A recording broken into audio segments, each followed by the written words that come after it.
Un taur es una persona dedicada profesionalmente a los juegos de azar, siendo los naipes el plato fuerte de estos, donde las apuestas siempre suelen ser en grandes sumas de dinero o bienes valiosos, valiéndose únicamente de su habilidad para engañar a sus rivales. Pero incluso hoy en día se sabe entre los taúres que nunca se debe apostar lo que uno más quiere, pues el resultado puede ser fatal. Tal vez recuerdas cuando eras niño o cuando eras niña a aquellos adultos conversar sobre historias de espantos y de miedo, aquellas historias que te hacían pensar cuando te ibas a dormir y que te erizaban los cabellos tan solo de pensarlo. Bienvenidos a Catedral Maldita. Muchas son las leyendas que se cuentan alrededor de lo que es la ciudad de Monclova, Coahuila, según las personas por aquellos lejanos tiempos de la colonia, en lo que hoy es la zona centro de la ciudad, en el apartado bautizado por los pobladores como el Callejón del Diablo, en la calle Jesús Barrera, vivía un tipo con el nombre de Emiliano Betancourt. Nacido en Monclova desde niño, mostró una atracción y habilidad nata para las apuestas y juegos de azar.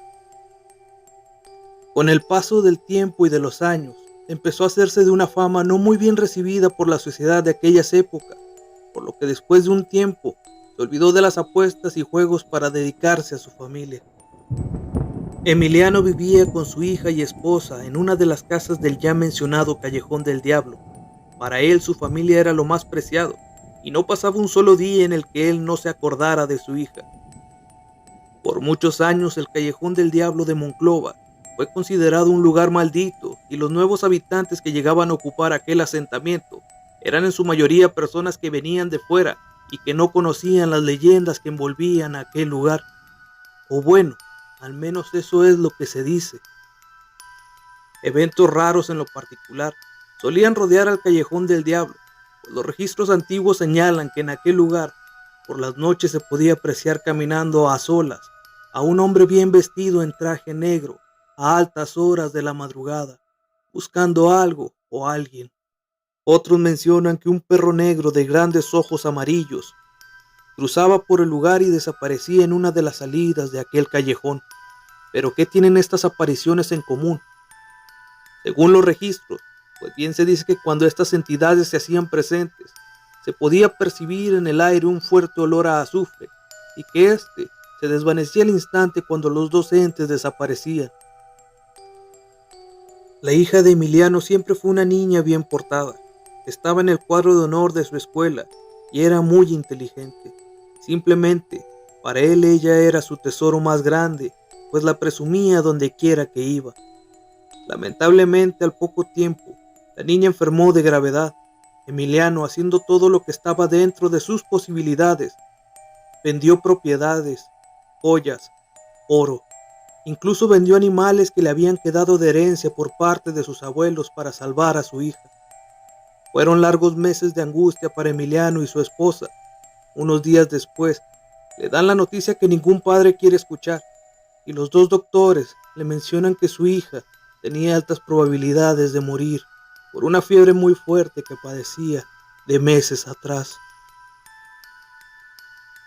Emiliano, destrozado al ver que su hija no se recuperaba, le pide con todas sus fuerzas a Dios para que la salve, y como si fuera un milagro, un día después de aquella desesperada petición, su hija se recupera por completo. Emiliano había perdido la mayoría de sus pertenencias y terrenos más valiosos, tratando de juntar dinero suficiente para que a su pequeña hija no le faltase nada en cuanto a gastos médicos se refería, algo que cualquier padre haría para salvar a sus hijos. No pasaron ni 2 meses y las cosas comenzaron a ponerse duras para Emiliano y su familia. Había perdido negocios, incluso ventas de inmuebles muy valiosos. Estaba desesperado por conseguir dinero para su familia, hasta que ese mismo día, uno de sus compañeros de parranda le pide que organice un juego de póker, donde haya muchas apuestas, ya que él en el pasado había sido un reconocido taur, por lo que éste pensó detenidamente que tal vez funcionaría aquella alocada idea, pero dudaba, ya que él se decía a sí mismo que estaba oxidado en aquellos naipes que por mucho tiempo fueron su casa, que tal vez sería mala idea, pero su amigo no quitaba el dedo del renglón, mencionando que lo que bien se aprende no se olvida. Palabras que resonaron fuertemente en la cabeza de Emiliano, por lo que con muchas dudas acepta y realiza aquella reunión a la que asisten reconocidos taúres de Monclova y sus alrededores. Los juegos comenzaron a las 7 de la tarde en una de las casas abandonadas del Callejón del Diablo, precisamente a un lado de la casa de Emiliano. Rápidamente Emiliano se dio cuenta que en verdad no había perdido el toque que había desarrollado hace años atrás y que era pan comido para él, un juego de naipes tan simples como el póker, o bueno, al menos eso pensaba él. Se dieron las 10 de la noche y de los 18 jugadores que habían entrado a dicho evento, tan solo quedaban 8, siendo Emiliano uno de ellos. Para las 2 de la mañana tan solo quedaban 5 jugadores. Emiliano había entrado en una racha muy mala en cuanto a las manos que le tocaban. Él percibía que pronto perdería todo y que no podría recuperarse después de aquella apuesta. Aún así, sabiendo el riesgo que se corría, se dijo a sí mismo entre dientes: si no arriesgas, no ganas, y contra los 4 jugadores apostó todo lo que tenía en la mesa en aquel momento. 2 de los jugadores se retiran, pero 2 más sí aceptan la apuesta e igualan la suma máxima de Emiliano, y al revelar los naipes, Emiliano esbozó una sonrisa enorme, pues era él quien había ganado. Los hombres que habían perdido contra él se levantan muy disgustados y se marcharon del lugar argumentando que había sido suerte.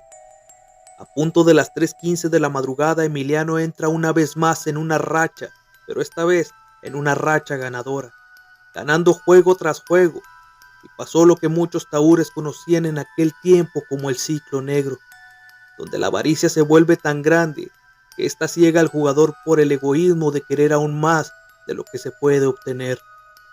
En ese punto de grandes apuestas, Emiliano grita a los 4 vientos: ni siquiera el diablo puede ganarme.